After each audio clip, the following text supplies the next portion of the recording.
Salut toi. Dans mon premier podcast, 8 minutes, je te raconte ma propre expérience de quand je suis passée de meuf cool à meuf qui coule.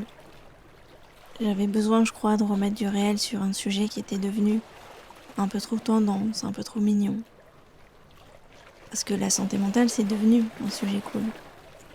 La parole se libère et tout le monde a son mot à dire sur ce que tu dois faire, penser, manger, pas manger, pas faire. Moi, j'avais surtout envie d'expliquer à l'équipe des gens pas concernés que parfois, un coup de pied au cul, ça suffit pas. Sinon, on aurait tous les fesses de Shakira. Dans ce nouveau format de podcast, j'invite celles et ceux qui le veulent à nous partager leur noyade, à travers une discussion, dans l'accueil de ce qu'ils étaient et ce qu'ils sont aujourd'hui, avec leur bouée.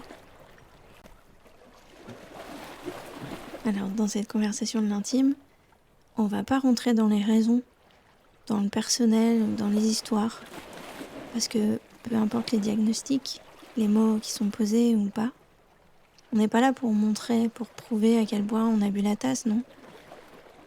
On va surtout parler de ce moment où on comprend qu'on n'a plus pied, de celui où on rejoint la rive et aussi de ce qui se passe entre deux, de comment on s'adapte quand on sait plus nager. La santé mentale a été érigée grande cause nationale carrément.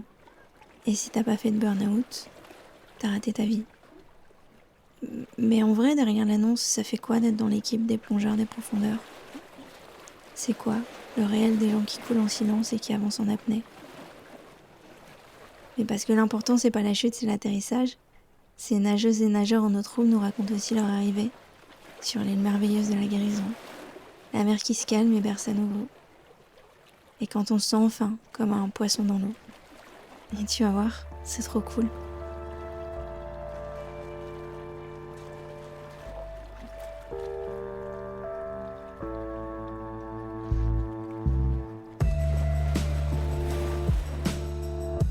La vie n'est pas un long fleuve tranquille, maman.